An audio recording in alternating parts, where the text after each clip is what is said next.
না, আমাদের দাবি না মানলে জামাই গেটেই থাকবে। করিমউদ্দিন তালুকদার একটু রাগ করে ইলাকে বললেন। ইলা, এখন এসব করার সময় না, সবাই দেখছে। ইলা ঠোঁট কামড়ে চুপ করে দাঁড়ালো। আদিব হাসতে হাসতে পকেট থেকে একটা প্যাকেট বের করলো। এই নাও তোদের ডিল ফাইনাল, এবার গেট খোলো।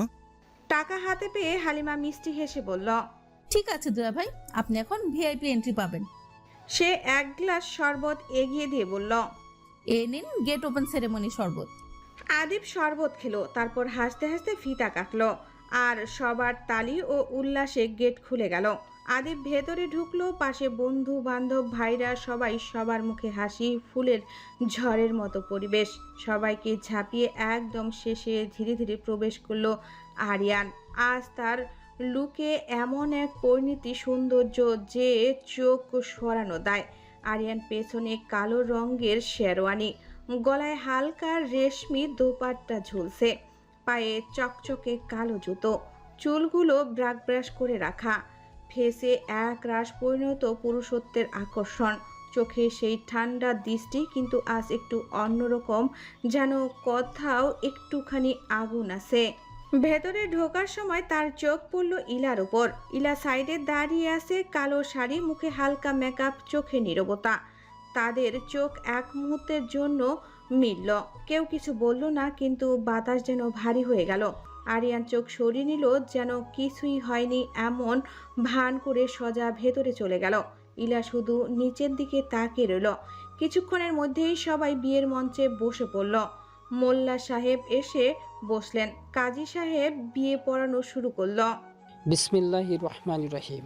আজকের এই সুন্দর শুভাকাঙ্ক্ষী উপস্থিত সবার সম্মুখে আমি বর মোহাম্মদ আদিব খান এবং কনে মিস পরি তালুকদারের নিকাহ পড়াচ্ছি। আপনি কি সম্মতি দিলেন এই কনেকে নিকাহ করতে? জি, কবুল কবুল কবুল কবুল। তারপর কাজী সাহেব কনের ঘরে গেলেন। কাজী সাহেব পরীকে বললেন, তুমি কি সম্মতি দিচ্ছ আদিবকে স্বামী হিসাব গ্রহণ করতে? জি, কবুল কবুল কবুল কবুল। চারপাশে আলহামদুলিল্লাহ ধ্বনি উঠল। সবাই তালি দিল। কাজী সাহেব দোয়া পড়ে বললেন, আল্লাহ তাদের দাম্পত্য জীবন বরকত দান করুন। বিয়ে শেষে সবাই মিষ্টি মুখ করছে, কেউ ছবি তোলায় ব্যস্ত, কেউ হাসি ঠাট্টায় ব্যস্ত, সব মিলিয়ে একটা পরিপূর্ণ অনুষ্ঠান। রাত প্রায় 12টা সুই সুই। সবাই গাড়িতে করে বাড়ির পথে। ইলা জানালার বাইরে তাকিয়ে আছে। আলো ঝলমলে শহরটা ধীরে ধীরে অন্ধকারে হারিয়ে যাচ্ছে, আর তার বুকের ভেতর অদ্ভুত একটা নীরবতা। রাত তখন প্রায় 12:30। বাইরে পূর্ণিমার আলো উঠেছে, বাতাসে হালকা গোলাপের ঘ্রাণ মিশে আছে। তালুকদার বাড়ির গেস্ট হাউসে সাজানো হয়েছে বাসর ঘরটা। সাদা গোলাপি পর্দা, ফুলের মালা, মোমবাতি, মৃদু আলো, আর বিছানায় গোলাপের পাপড়ি ছড়ানো মিষ্টি সাজ। পরীকে আগেই ঘরে বসিয়ে দেওয়া হয়েছে। লাল বেনারসি, গলায় ভারী সোনার হার, ঠোঁটে হালকা লাল রং, চোখে লাজের আলো, হাত দুটো মেহেদিতে রাঙানো, কাঁপছে অল্প অল্প করে। বুকের ভেতর কেমন যেন ধুকভুক করছে। আজ থেকে এক নতুন জীবন শুরু হতে যাচ্ছে। বাইরে তখন সবাই মজা করছে। মীরা, নোহা, নেহা, হালিমা, রায়াত সবাই গেটের সামনে দাঁড়িয়ে। না না, টাকা না দিলে ঢুকতে পারবে না। আদিব হাসতে হাসতে বলল, তোরা টাকা নেই, কিন্তু একটু ছাড় দে জামাইকে, একটু ঘরে ঢুকতে দে। না জামাই সাহেব, ছাড় বলে কিছু নেই, আজ আপনি বন্দি। শেষে সবাই অনেক হাসি ঠাট্টার পর 10,000 টাকা নিয়ে অবশেষে গেট খুলে দিল। আদিব হাঁটতে হাঁটতে বলল, আজ তো আমারই বিয়ে, তবে মুক্তি কিনতে হলো। ইলা আগেই চলে গেছে গাড়ি থেকে নেমে, কারোর সাথে কোনো কথা না বলে। আদিব রুমে ঢুকেছে। এদিকে সবাই যে যার ঘরে চলে গেল। হালিমা ইলার রুমের দিকে যাচ্ছিল। ঠিক সেই সময় রায়াত পেছন থেকে হালিমার হাত ধরে ফেলল। হালিমা পিছু ঘুরে দেখে রায়াত। হালিমা কিছুটা অবাক হয়ে রায়াত হাঁটু গেড়ে বসে, একটা গোলাপ দিয়ে হালিমাকে প্রপোজ করে। লাইফে ফার্স্ট কাউকে দেখে আমার হার্টবিট বের হয়েছে, আর সেটা হচ্ছে তুমি। তাই আমি দেরি করতে চাইনি। I love you. আপনার এই ট্রিক্স অন্য কোথায় ট্রাই করবেন মিস্টার ভন্ড। আমি কোনোদিন আপনাকে ভালোবাসবো না, আর না আপনি আমার ভালোবাসার যোগ্য। হালিমা আর কোনো কথা না বলে চলে গেল। রায়াত বসা থেকে উঠে দাঁড়িয়ে থাকলো, কোনো কথা বলল না। আদিব ঘরে ঢুকেই দরজা হালকা বন্ধ করে দিল। ঘরে নিস্তব্ধতা, শুধু মোমবাতির ঝিলমিল আলো, পরীর ঘোমটা ঢাকা মুখ আর বাতাসে কাঁচা ফুলের গন্ধ। আদিব কিছুক্ষণ চুপচাপ দাঁড়িয়ে রইল, তারপর ধীরে ধীরে বলল, এতক্ষণ সবাই কথা বলল, হাসলো, মজা করলো। এখন কেবল তুমি আর আমি।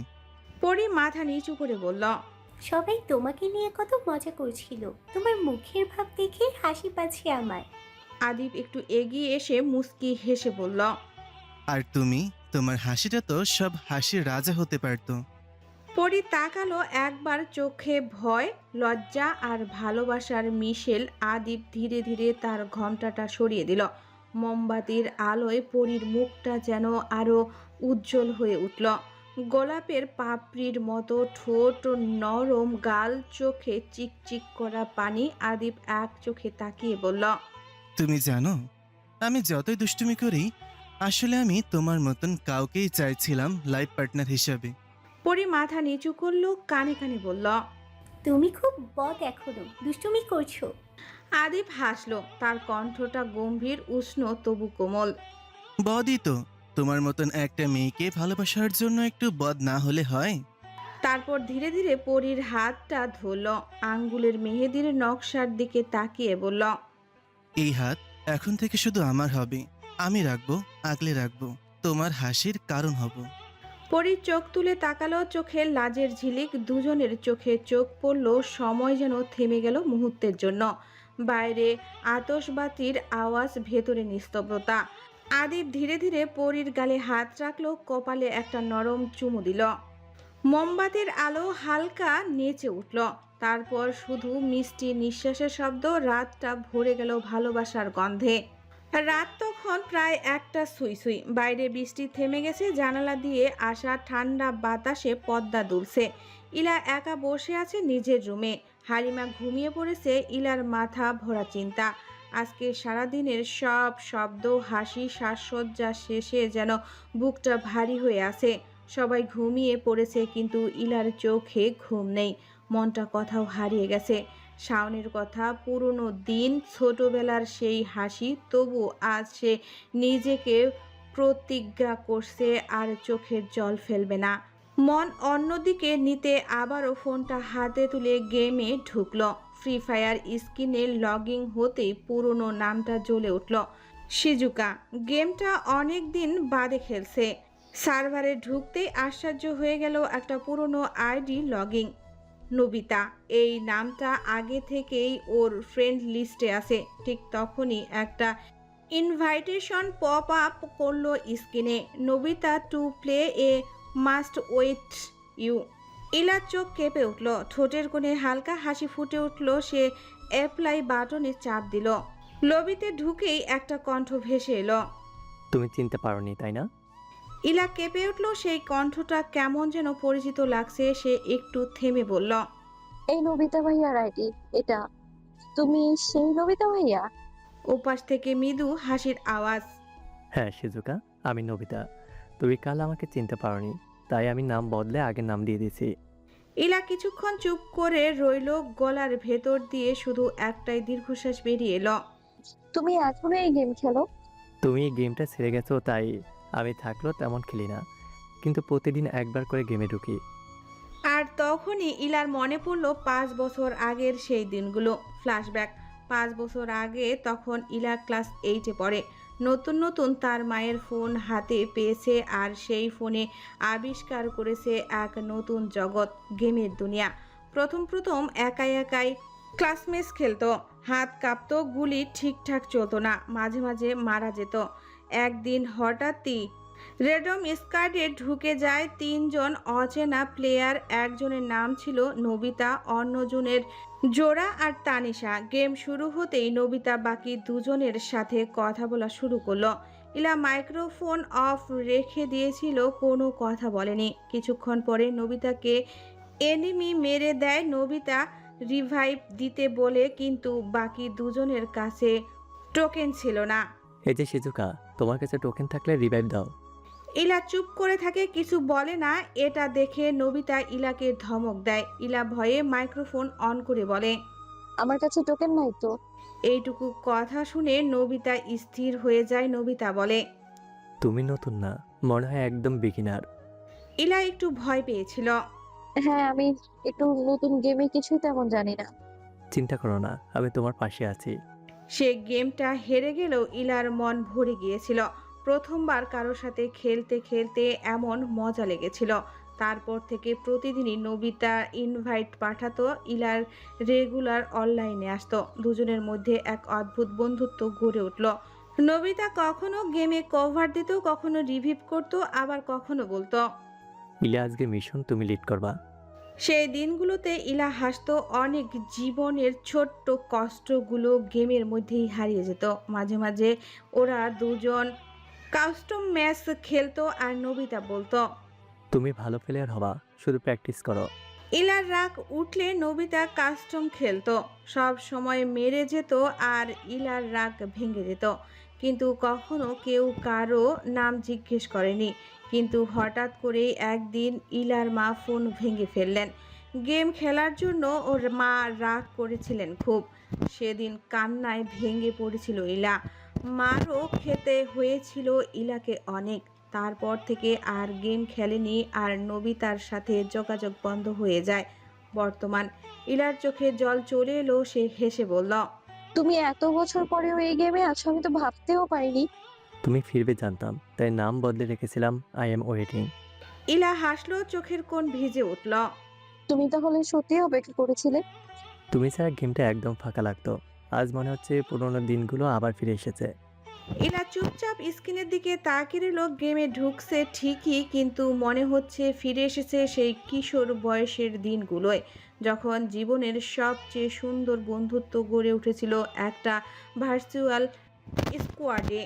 রাতটা গভীর হতে থাকলো। গেমের আওয়াজ, তাদের হাসি আর স্মৃতির ঢেউ সব মিলিয়ে আবার নতুন এক গল্পের শুরু হলো। রাত ভোর ইলা আর নবিতা গেম খেলল, কথা বলল। ভোর 5টা বাজে, ইলার ঘুম পাচ্ছে, তাই ইলা ঘুমানোর জন্য বিদায় নিচ্ছিল। নবিতা বলল, সিজুকা আবার হারিয়ে যাবে না তো? না, এখন আর আমাকে আটকানোর কেউ নেই, তাই আর হারাবো না। ইলা গেম থেকে বের হয়ে কিছুক্ষণ চিন্তা করল। আমি এই ছেলের সাথে এতদিন ধরে খেলি, এখনো নাম জানলাম না, সেই নবিতা। থাক, কালকে জেনে নিব। তারপর ইলা ঘুমিয়ে গেল। সকাল 8টা, জানালার ফাঁক দিয়ে নরম আলো ঢুকছে, বাইরে পাখির কলরব। ইলা তখনও গভীর ঘুমে বিছানার পাশে ফোনটা পড়ে আছে। রাতভর ফ্রি ফায়ার খেলতে গিয়ে ক্লান্ত হয়ে পড়েছিল। হঠাৎই একটা ভারী শব্দ, ঘুম ভেঙে গেল। ইলার মুখে হাত চেপে ধরল, ব্যথায় চোখ খুলে ফেললো। সামনে দাঁড়িয়ে সাবিয়া বেগম, চোখ লাল, মুখে তীব্র রাগ আর কষ্টের ছাপ। তুমি মারছো কেন? কি করেছি আমি? সাবিয়া বেগম গর্জে উঠলেন, কি করছিস জিজ্ঞেস করেছিস? নষ্ট মেয়ে, তুই জানিস না তুই কি করেছিস? ইলা হতভম্ব হয়ে গেল সাবিয়া বেগমের কথা শুনে। আম্মু, আমি তো কিছুই করিনি। সাবিয়া বেগম নিজের ফোনটা তুলে ধরলেন। তুই এইটা দেখ। ইলার কাপা হাতে ফোনটা ধরিয়ে দিলেন তিনি। স্ক্রিনে চলছে একটা ভিডিও। ছাদের আলো, এক মেয়ে আর এক ছেলেকে দেখা যাচ্ছে। ছেলেটা মেয়ের মুখ নিজের দিকে টেনে নিচ্ছে। দুজনের মাঝে ভয়ানক কাছাকাছি এক দূরত্ব। তারপর ছেলেটা মেয়েটাকে কিস করা শুরু করে।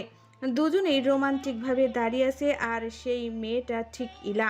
ইলার মুখ শুকিয়ে গেল, চোখ বড় বড় হয়ে গেল, ঠোঁট কাঁপছে।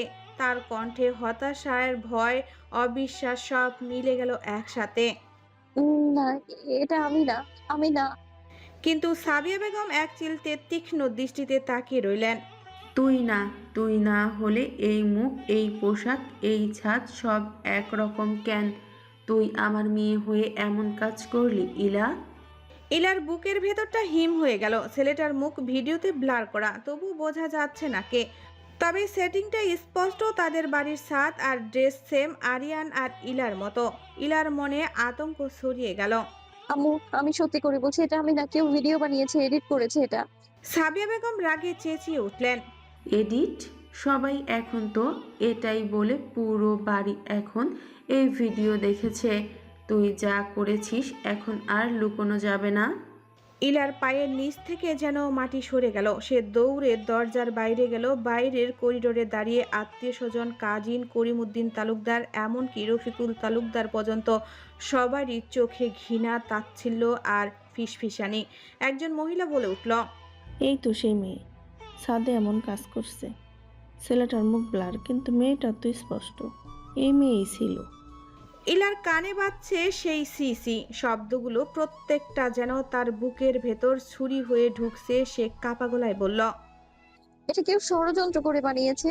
কেউ বিশ্বাস করলো না। সাবিয়া বেগম চেঁচিয়ে বললেন, তুই এখন মুখ বন্ধ রাখ যতক্ষণ না আমি জানতে পারি তোর সাথে এই ছেলে কে আর এই ভিডিও কে করেছে, ততক্ষণ তুই কারোর সামনে মুখ দেখাবি না। ইলা হাঁটতে হাঁটতে নিজের রুমে ঢুকে দরজাটা বন্ধ করে দিল। চোখে পানি এসে গেল, হাত কাঁপছে, বুক ধরপড় করছে। সে নিজের ফোন খুলল, কিন্তু তার ফোনে ভিডিওটা নেই। কেউ কেউ এটা বানিয়েছে, কিন্তু কে?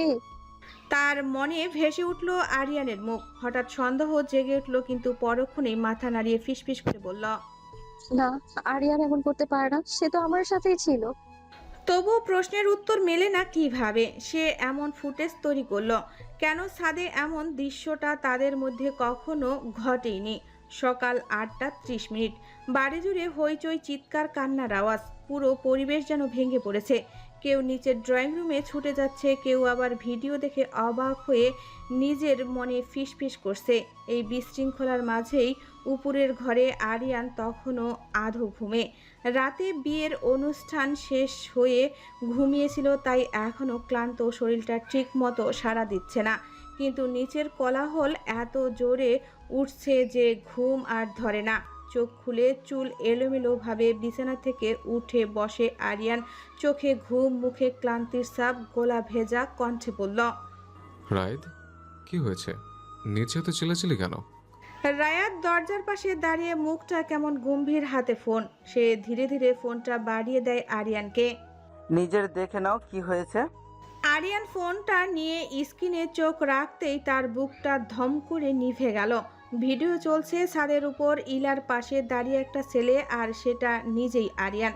তারপর হঠাৎ করেই দেখা গেল আরিয়ান ইলাকে কিস করছে। পেছনে স্লো মিউজিক, অ্যাঙ্গেল এমনভাবে কাটা যে মনে হচ্ছে দুজনেই রোমান্টিক মুহূর্তে হারিয়ে গেছে। আরিয়ান হঠাৎ উঠে দাঁড়ালো, চোখ বড় বড়। এটা কিভাবে সম্ভব? রাইদ, আমি তো এমন কিছু করিনি। ভাই, এই ভিডিওটা ফেক। এটা কেউ ইচ্ছে করে বানিয়েছে। আমি জানি তুমি এমন কিছু করনি। আমি তোমার থেকেও ভালো চিনি ইলাকে। ও কখনো এমন কিছু করতে পারে না, কিন্তু সবাই তা বুঝবে না। বাড়ির বড়রা এখন নিচে বসে আছে, ইলাকে মারছে, জিজ্ঞেস করছে সাথে ছেলেটা কে ছিল। আরিয়ান যেন এক মুহূর্ত বসে থাকতে পারছে না। তার বুক ধকধক করছে, মুখের রং পাল্টে গেছে। এই কথা শুনেই সে তড়িঘড়ি নিচে নেমে গেল। নিচে নামতেই যে দৃশ্যটা দেখলো আরিয়ান, সেটা তার চোখে সহ্য করার মতো না। ইলা কণার মেঝেতে বসে আছে, চুল এলোমেলো, গালে হাতের আঙ্গুলের ছাপ, চোখে পানি। সাবিয়া বেগম চিৎকার করে বলছে, তুই কার সাথে এই তামাশা করেছিস? এই ছেলেটা কে বল? ইলা কাঁদছে, কণ্ঠটা কাঁপছে, বারবার বলছে, আম্মু, আমি সত্যি করে বলছি, আমি এমন কিছু করিনি। চুপ! এত বড় প্রমাণ দেখার পরেও মুখে মিথ্যা বলছিস? তারপর আবার একটা চর মেরে দেয়। ড্রয়িং রুমে তখন উপস্থিত সবাই, রফিকুল তালুকদার, করিম তালুকদার, আদিবের বাবা মা আর আরিয়ানের বাবা মা সবাই আছে। পরিবেশটা ভারী, যেন বাতাস জমে গেছে। ঠিক তখনই দরজার পাশে দাঁড়ালো আরিয়ান, গর্জে উঠল, আন্টি, যথেষ্ট হয়েছে। ইলা যা বলছে ও সত্যি বলছে।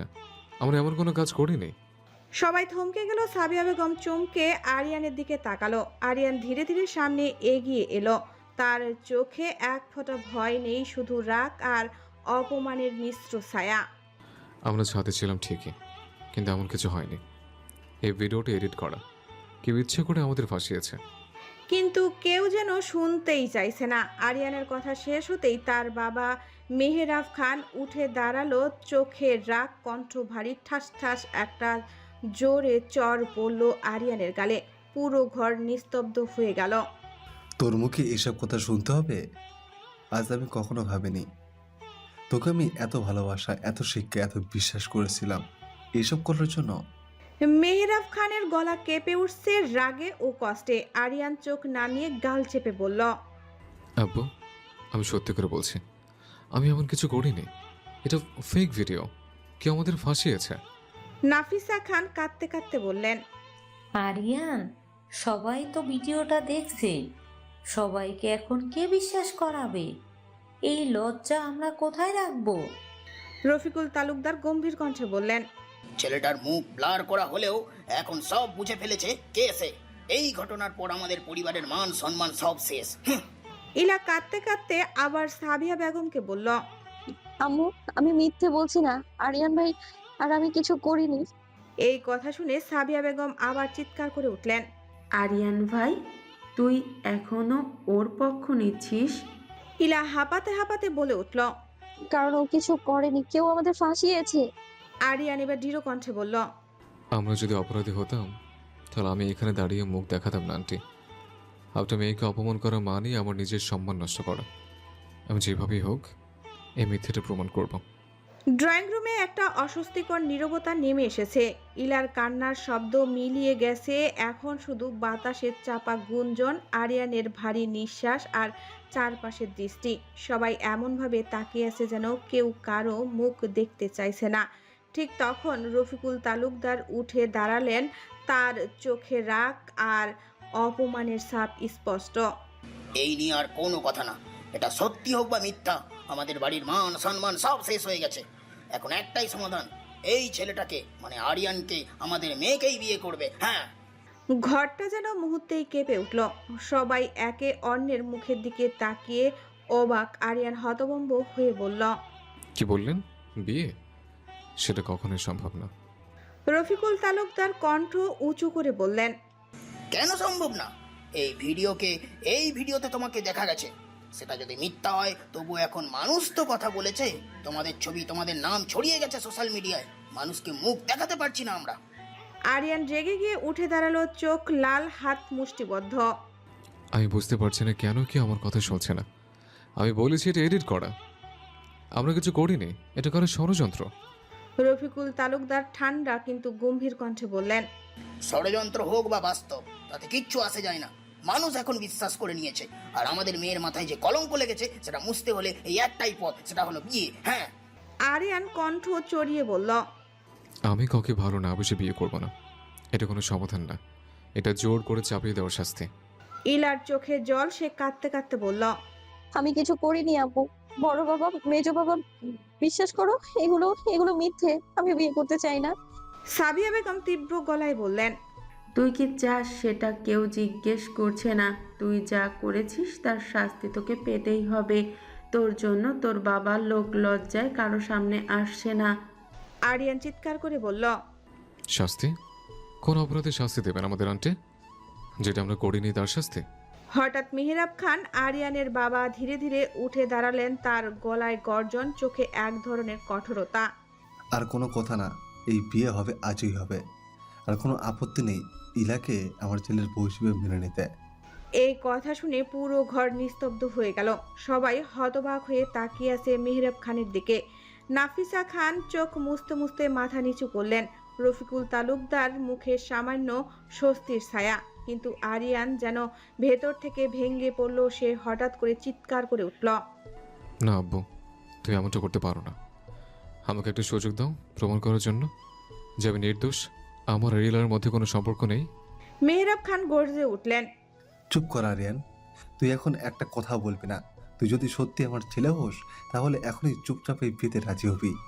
আরিয়ান হতাশ হয়ে তার বাবার দিকে তাকিয়ে বলে, আব্বু, মাত্র একদিন সময় দিন, একদিন। আমি প্রমাণ করে দেবো এই ভিডিওটা ফেক। এই ভিডিওর আসল উৎস বের করে আনবো। মেহরাব খান জোরে টেবিলে হাত মেরে বললেন, কোনো সময় নয়। তুই এখন এমন অবস্থায় কিছু বলার যোগ্যতা হারিয়ে ফেলেছিস। আমার মাথা নিচু হয়ে গেছে, মানুষ মুখে আঙ্গুল দিচ্ছে। আমার ছেলে নামে তুই যদি আমার ছেলে হলে তাহলে চুপচাপ বিয়ে করবি আজই। আরিয়ান কিছুক্ষণ চুপ করে দাঁড়িয়েছিল। তার চোখে রাগ, কষ্ট, অপমান সব একসাথে মিশে গেছে। তারপর গলা ভারী করে বলল, আপনার সবে আমাকে অপরাধী বানিয়ে ফেলেছেন প্রমাণ ছাড়াই। ঠিক আছে, যদি বিয়ে আপনাদের কাছে মান সম্মানের প্রশ্ন হয় তাহলে সেই মান সম্মান বাঁচানোর জন্য আমি জাহান্নামে যেতে পারি, কিন্তু মনে রাখবেন, একদিন আমি প্রমাণ করব আমি দোষী না, আমি নির্দোষ। এই বলে আরিয়ান ঘর থেকে বেরিয়ে গেল। চারপাশে সবাই নিস্তব্ধ হয়ে তাকিয়ে আছে।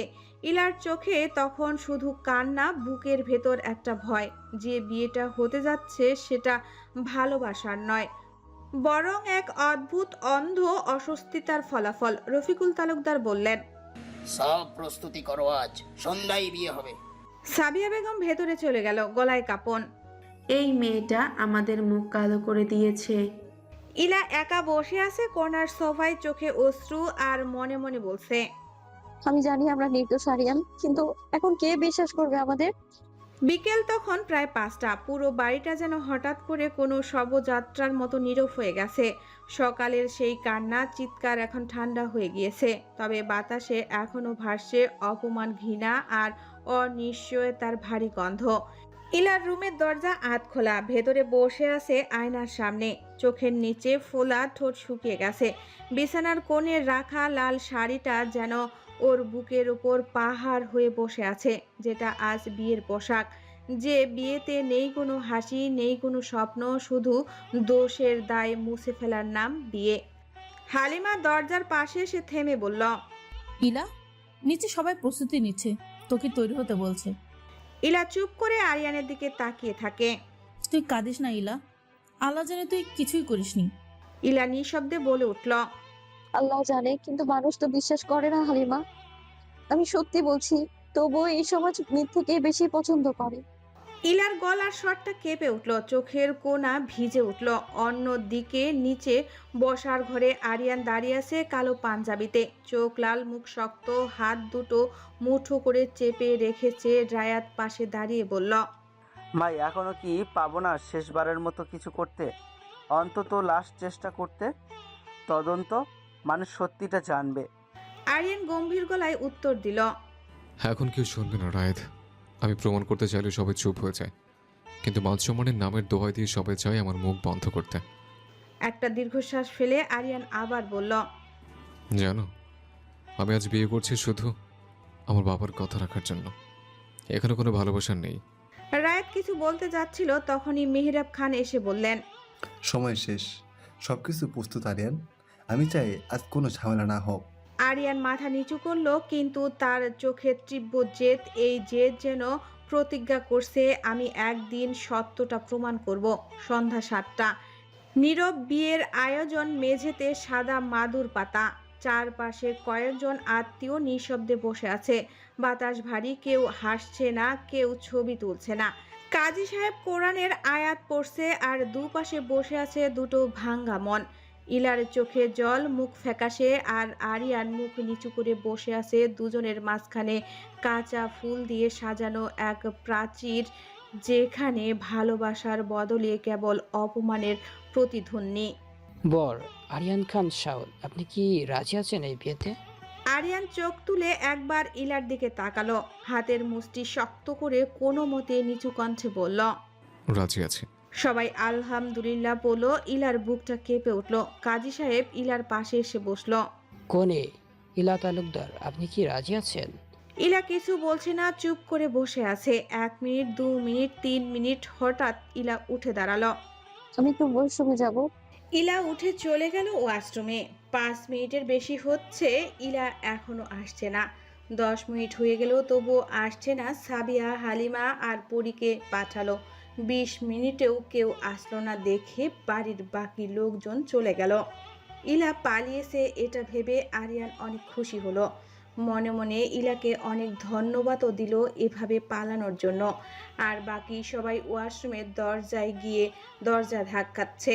ইলা তো দরজা খুলছে না। রফিকুল তালুকদার এসে জোরে জোরে দরজা ধাক্কাচ্ছে। ইলার কোনো সারা শব্দ নেই।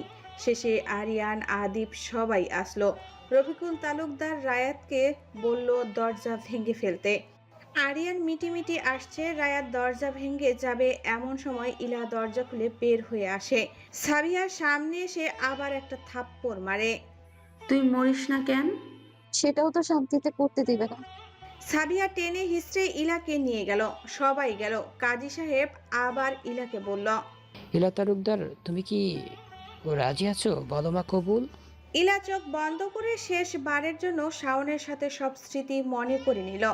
ইলার কান্না করে আসছে, ইলা কবুল বলছে না। সবাই বারবার কবুল বলতে বলছে, কিন্তু ইলা কবুল বলছে না। বিয়ে করবে না তাহলে পালাতে পারতা, এত নাটক করার কি আছে? পেছন থেকে একটা শীতল হাত ইলার মাথায় হাত বোলাচ্ছে। ইলা মাথা তুলে দেখে রাশেদ তালুকদার দাঁড়িয়ে আছে। ইলা রাশেদ তালুকদারকে দেখে উঠে কান্নায় ভেঙে পড়ল। বাবা মেয়ের কান্না করছে, রাশেদ তালুকদার কোনো কিছু বলতে পারছে না, শুধু চোখের পানি ফেলছে। ইলা বাবাকে জড়িয়ে ধরে অনেক জোরে জোরে কান্না করছে। ইলামা, আমি তো তোর কাছে কোনোদিন কিছু চাইনি, আজ একটাই চাওয়া, বিয়েটা করে নে মা। আমি তোর জন্য দোয়া করব, তুই সব থেকে সুখী হবি। ইলা তার বাবার দিকে তাকালো, তারপর চোখের পানি মুছে আবার বসলো। রাজি, আমি এই বিয়েতে রাজি। শব্দটা যেন নিজের বুক ফিরে বের হলো ইলার। মুহূর্তেই সবাই নিঃশব্দভাবে আলহামদুলিল্লাহ বলল। বিয়ে সম্পূর্ণ হলো, কিন্তু কারো মনে শান্তি নেই। একটা অদ্ভুত ভার নামলো পুরো ঘরে। বিয়ে সম্পূর্ণ হয়ে গেছে। বাড়ি ভর্তি আলো, ফুলের গন্ধ আর চাপা নিস্তব্ধতা মিলেমিশে এক অদ্ভুত ভারী পরিবেশ তৈরি করেছে। ড্রয়িং রুমে বিয়ের আনুষ্ঠানিকতা শেষ হয়েছে, সবাই ক্লান্ত, কিন্তু সেই ক্লান্তির ভেতরও একরাশ অস্বস্তি, যেন কেউ কিছু বলতে চায় কিন্তু পারে না। ইলা আর আরিয়ানের বিয়ে শেষ হয়েছে, সবাই চলে গেছে, শুধু বাড়ির ভেতর গম্ভীর নীরবতা।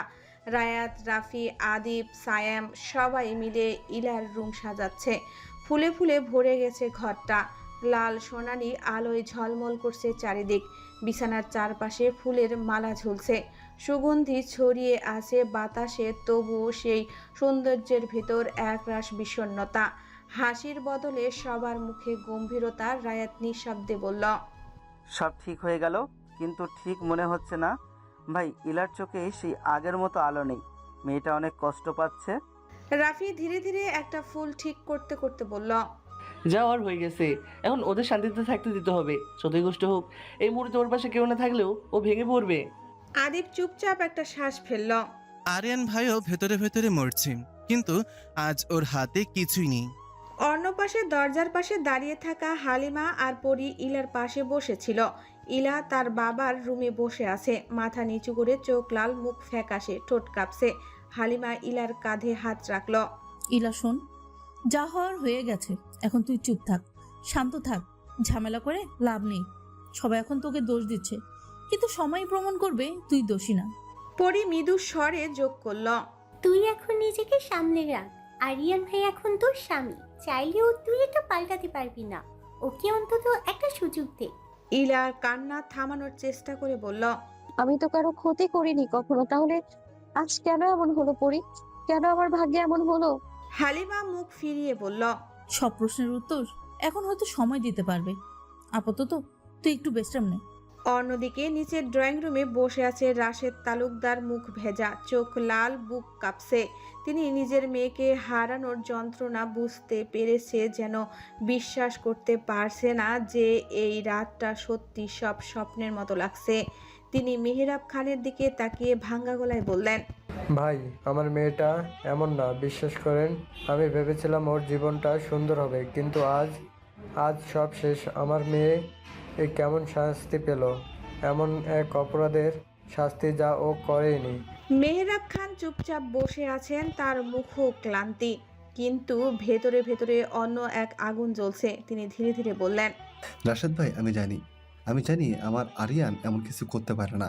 আমার ছেলে যেমনই হোক, ওর চোখে আমি কোনো অসভ্যতা দেখিনি কখনো।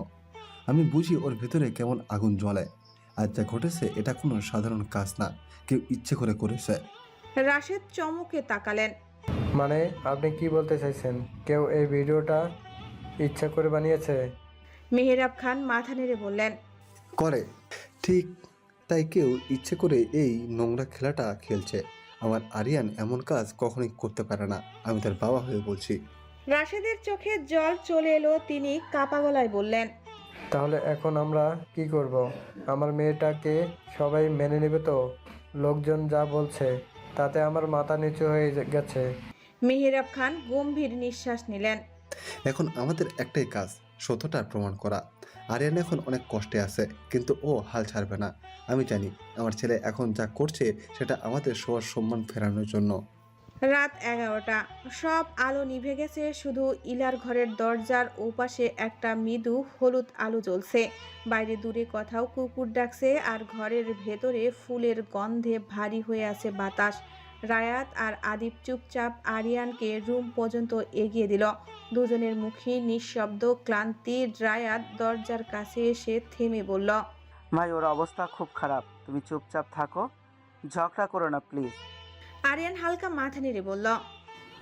বুঝেছি। দরজা বন্ধ হতেই রুমের নিস্তব্ধতা নেমে এলো। ইলা বিছানায় বসে আছে, মাথায় ভারী ঘোমটা, চোখ খোলা, মুখ শুকিয়ে গেছে কান্নায়। আরিয়ান ধীরে ধীরে এগিয়ে এসে দরজাটা ভেতর থেকে বন্ধ করলো। দুজনের চোখে চোখ পড়তেই এক অদ্ভুত অস্বস্তি ছড়িয়ে গেল। আরিয়ান গভীর নিঃশ্বাস ফেলে বলল, আপনি কিছু বলছেন না কেন? ইলা ঠোঁট কামড়ে রাগ চেপে বলল, কি বলবো আমি? এই বিয়ে আপনি কেন করলেন? আপনি তো বলেছিলেন এই বিয়ে আপনি করবেন না। আরিয়ান ঠান্ডা গলায় বলল, তাহলে আপনি কেন পালিয়ে গেলেন না? একবারও চেষ্টা করলেন না নিজেকে বাঁচানোর? একবার যদি বলতেন পালাবেন, আমি হেল্প করতাম। ইলা রাগে চিৎকার করে উঠে দাঁড়ালো। পালিয়ে যেতাম আমি, তাই না? এমনি আমার মা বাবা সবাই আমায় দোষ দিচ্ছে, কেউ বিশ্বাস করছে না আমায়। আমি এমন কিছু করিনি, আর পালিয়ে গেলে আমি কোথায় যাব? আরিয়ান হাসলো, তেতো ঠান্ডা হাসি। বিশ্বাস? আপনি যদি সে আবিরটা না দিতেন তাহলে আজ এই রাতটা দেখতে হতো না। আপনি কেন প্রতিশোধ নিতে গেলেন? আপনি না গেলে তো কিছুই হতো না।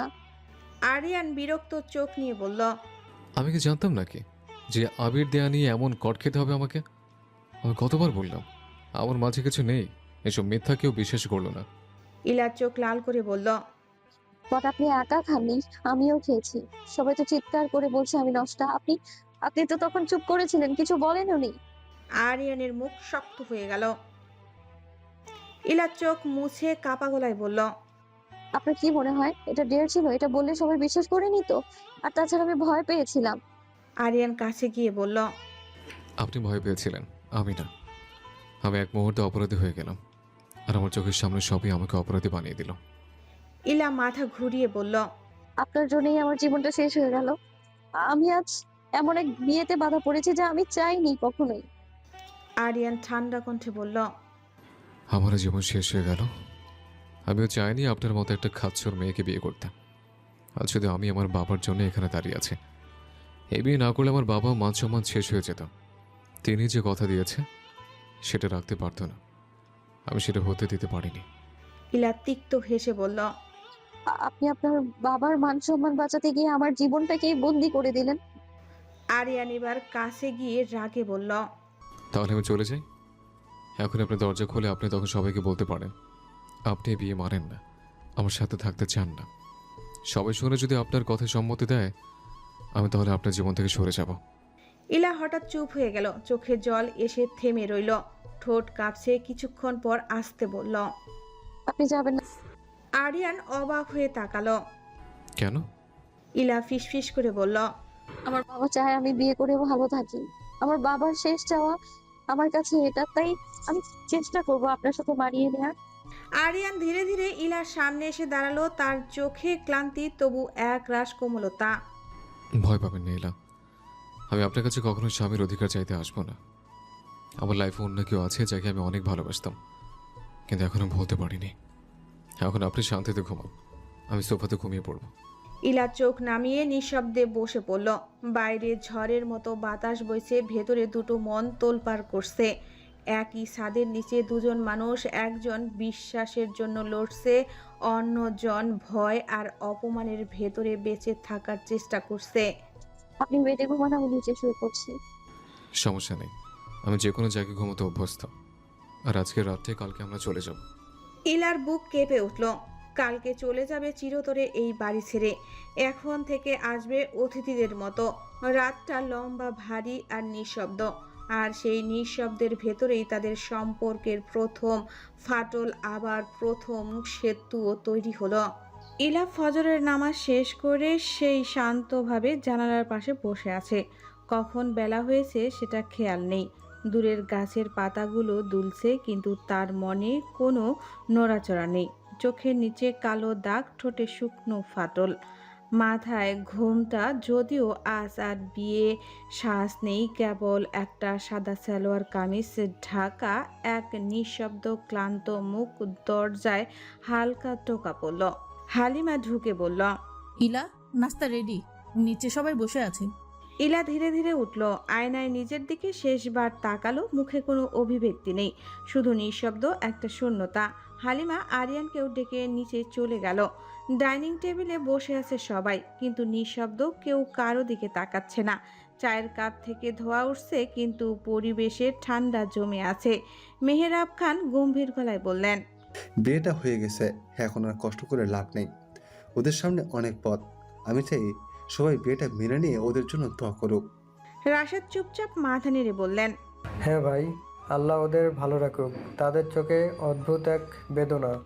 আরিয়ান এবারও ইলার দিকে তাকায়নি, চা নেড়ে চিড়ে নিচু স্বরে বলল, আব্বু, আজ আমাদের ফিরতে হবে। সবাই থেমে গেল। মেহেরাব খান ভ্রু কুঁচকে তাকালেন। রাশেদ তালুকদার, সাবিহা সবাই অবাক হয়ে তাকিয়ে আছে। আজই কেন, আর কয়টা দিন থেকে যাও। এখন বিয়ের পর দিন সবাই এমনি অনেক ক্লান্ত, সব কিছুটা বিশ্রাম নিক। আরিয়ান ঠান্ডা গলায় বলল, না, সময় নষ্ট করে লাভ নেই। আমার এখানে দম বন্ধ হয়ে আসছে। আজ রাতে ট্রেনে ফিরে যাব। এই প্রথম ইলা মুখ তুলল। চোখে এক মুহূর্তের জন্য ভয় আর কষ্ট ঝলকে উঠল। ও কিছু বলতে গিয়েও চুপ হয়ে গেল। রাশেদ তালুকদার ভারী কণ্ঠে বললেন, বাবা, অন্তত আজকের দিনটা থেকে যাও। মেয়েটা তো আমার। আরিয়ান রাশেদ তালুকদারের দিকে তাকিয়ে কড়া গলায় বলল, না, আজ রাতে ফিরতে হবে। তারপর একটু থেমে একরকম জোর করে স্বাভাবিক গলায় বলল, চিন্তা করবেন না, এলাকে ওর হোস্টেলে নিয়ে রেখে আসবো আমি। ঘরটা এক মুহূর্তে নিস্তব্ধ হয়ে গেল। চায়ের কাপের টুংটাং শব্দও ভারী লাগছে। সাবিয়া বেগম হঠাৎ মুখ ঘুরিয়ে ফেললেন। চোখে জমে থাকা জল লুকাতে পারলেন না। বাবা, বিয়েটা যেভাবেই হোক, কিন্তু তুমি আমার মেয়েকে মেনে না নিয়ে হোস্টেলে রেখে আসবা, এইটা কেমন কথা? রাশেদ ধীরে ধীরে বললেন, তুমি ওরে নিয়ে যাও। বাবা, তোমাদের বাড়ি কিন্তু খেয়াল রেখো। মেয়েটা এখন অনেক ভেঙে গেছে, একা কিছু বুঝতে পারবে না। আরিয়ান মাথা নিচু করে বলল, জি, আমি ওর খেয়াল রাখবো। আমি ওকে অবশ্যই বাড়ি নিয়ে যাব, কিন্তু কিছুদিন পরে এখন আমার একটা কাজ আছে। হুট করে আব্বু আম্মুর সাথে নতুন বউ গেলে গ্রামের লোকজন অনেক কথা বলবে, সেটা আমি চাই না। কিন্তু সেই কণ্ঠে ছিল না কোনো উষ্ণতা, ছিল শুধু দায়িত্বের ভার। ইলা চুপচাপ নিজের নাস্তার প্লেটটা সরিয়ে রাখল। চোখের কোণ ভিজে গেছে, কিন্তু সে চুপ। ওর মনে একটাই শব্দ বাজছে, আজই এ বাড়ি ছেড়ে চলে যাচ্ছি। তুই কোথায় যাবি যা, আমি আমার ছেলের বউকে কোনো হোস্টেলে নিয়ে যাব না। আমি বাইরে নিয়ে যাব, তোর যেদিকে মন চায় তুই যেতে পারিস। রায়েল, তুই তাহলে রাতের টিকিটে কেটে নিয়ে আসিস, যেহেতু জামাইয়ের কাজ পড়ে গেছে। ঠিক আছে চাচ্চু, আমি একটু পরে গিয়ে টিকিট নিয়ে আসবো। সবাই খাওয়া শেষ করলো। সবাই চুপ, কারো মুখে কোনো কথা নেই। হালিমাও আজ চলে যাবে রংপুরের ওইখানে কিছু দিন থেকে, তারপরে ঢাকায় ব্যাক করবে। দুপুর 1টায় ইলা নিজের ঘরে বসে ছোট্ট একটা ব্যাগ গোছাচ্ছে। হালিমা এসে পাশে বসে কাঁপা গলায় বলল, তুই সত্যি চলে যাচ্ছিস শ্বশুর বাড়ি? ইলা নিচু স্বরে বলল, হ্যাঁ, আমি তো এতদিন এ বাড়ির বোঝা হয়েছিলাম, এখন থেকে এ বাড়িতে অতিথি হয়ে আসবো। হয়তো এখন খুশি হবে সবাই। পরি দরজায় এসে চুপচাপ দাঁড়ালো। তার চোখে কান্না, মুখে কোনো শব্দ নেই। শেষে মৃদু স্বরে বলল, এসব কি বলছিস শিলা? তুই কেন বোঝা হবি? সবাই ভুল বুঝেছে, তাই এমনটা করেছে। তুই দেখিস, একদিন সব ঠিক হয়ে যাবে। ইলা ওদের দিকে তাকিয়ে হালকা হাসার চেষ্টা করল। তোমরা দুজন আমার এখন ভরসা। তোমরা দুজন ছাড়া আমার আর কেউ নেই। তুই তো চলে যাবি, তাই আমিও এখন বের হব।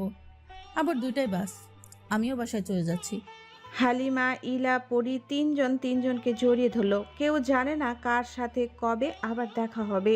তিনজনের চোখে জল। হালিমা উঠে বের হলো, পরি আর ইলা পেছনে পেছন। হালিমা তালুকদার বাড়ির সবার থেকে বিদায় নিল। যাওয়ার সময় রায়াতকে খুঁজলো মনে মনে, কিন্তু পেল না। হালিমা বের হয়ে আসলো মেন গেটে। গাড়িতে উঠে সবাইকে সালাম দিল।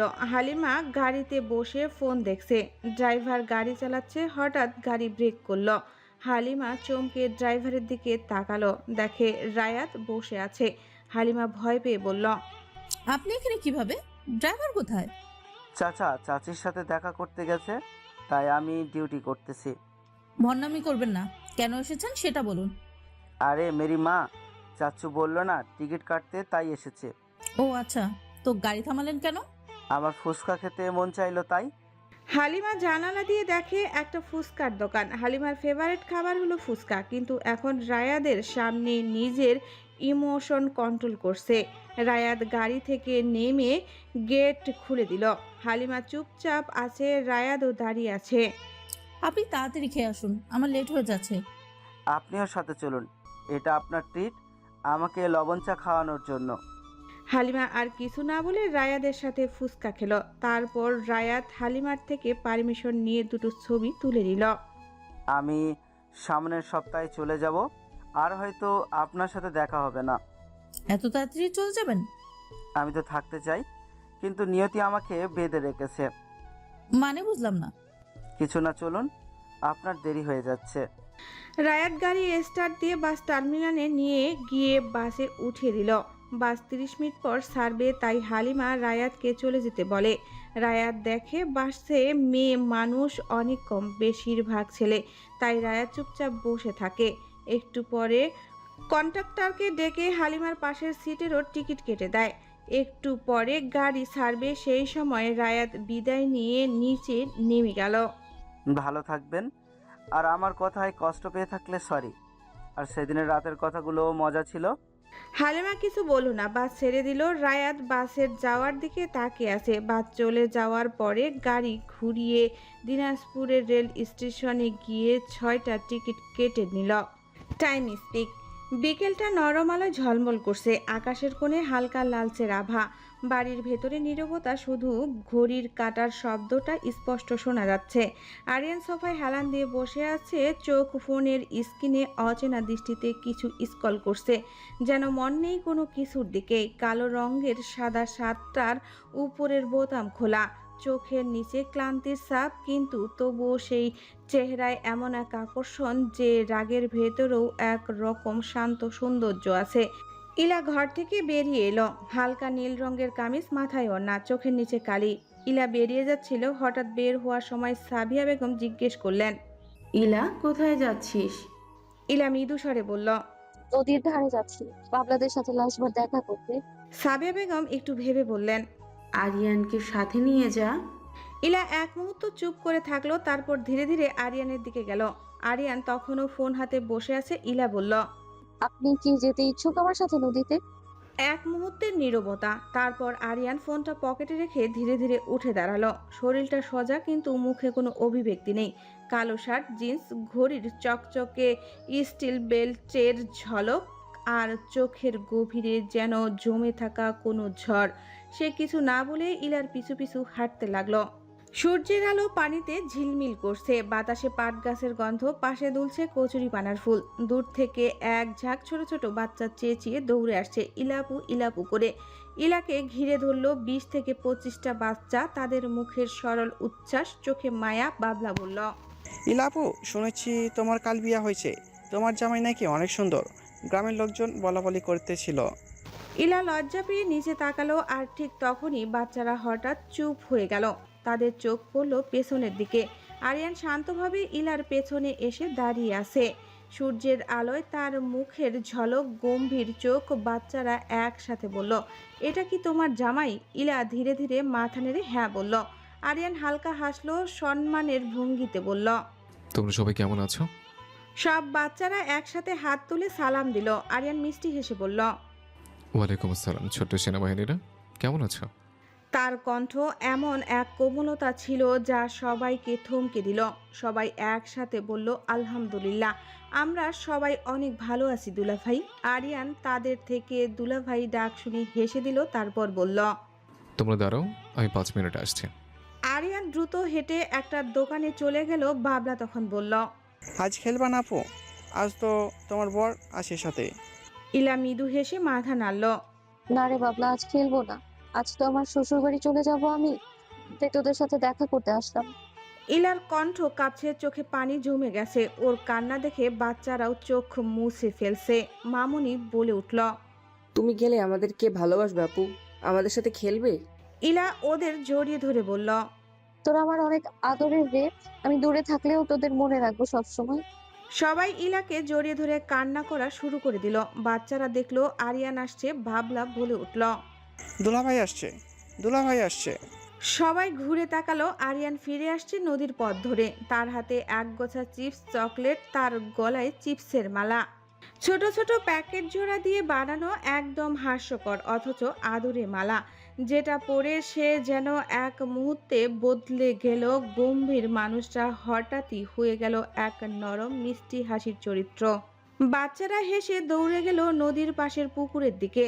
ওরা সেখানে কচুরিপানার ফুল ছিঁড়ে আনলো, গন্ধে মাটির ছোঁয়া। ফুল নিয়ে এসে সবাই এসে আরিয়ানকে ঘিরে ধরলো, এক একজন ফুল বাড়িয়ে বলল, দুলাভাই, আপনি আমাদের ইলা ফুল, কে কখনো কষ্ট দিবেন না। শব্দটা যেন বাতাসে ঝুলে রইল।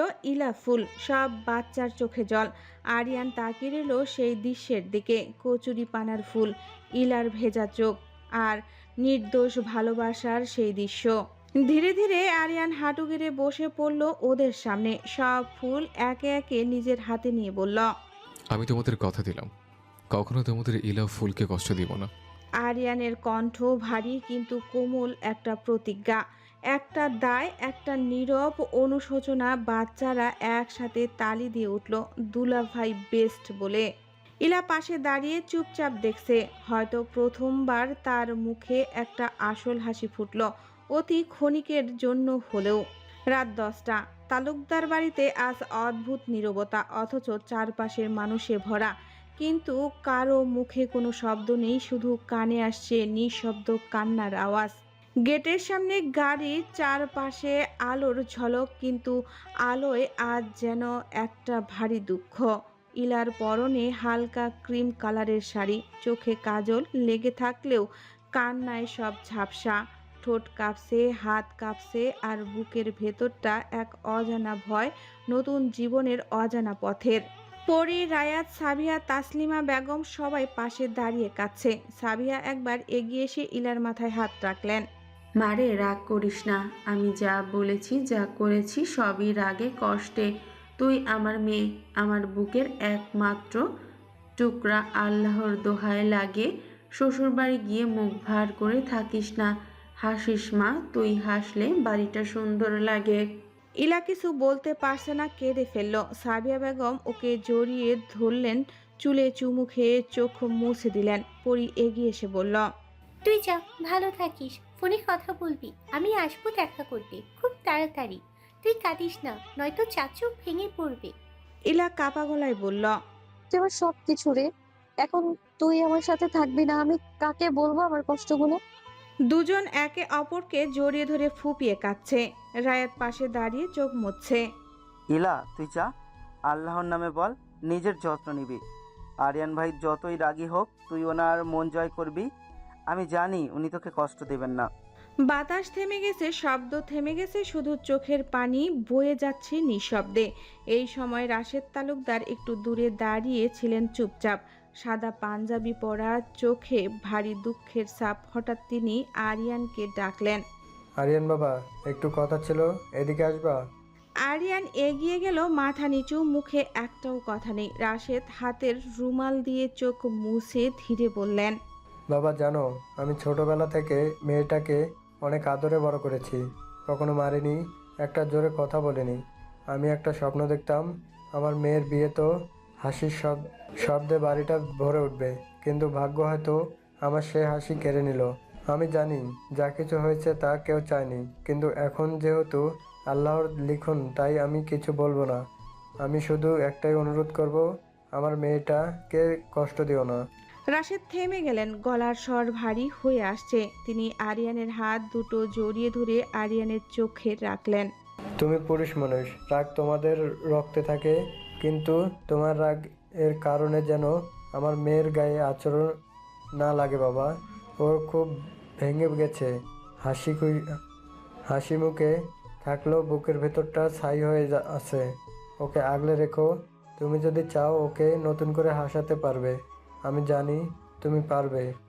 আরিয়ান চুপ করে শুনছে, তার চোখে ভাসছে অদ্ভুত এক নীরবতা।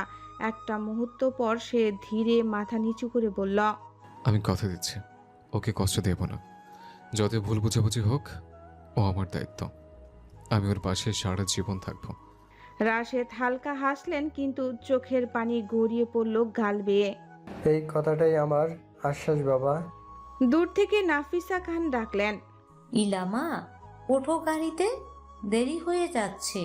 ইলা এগিয়ে এলো, পা ভারী হয়ে আসছে, প্রতিটা পদক্ষেপে যেন বুকের ভেতর ছিঁড়ে যাচ্ছে কিছু একটা।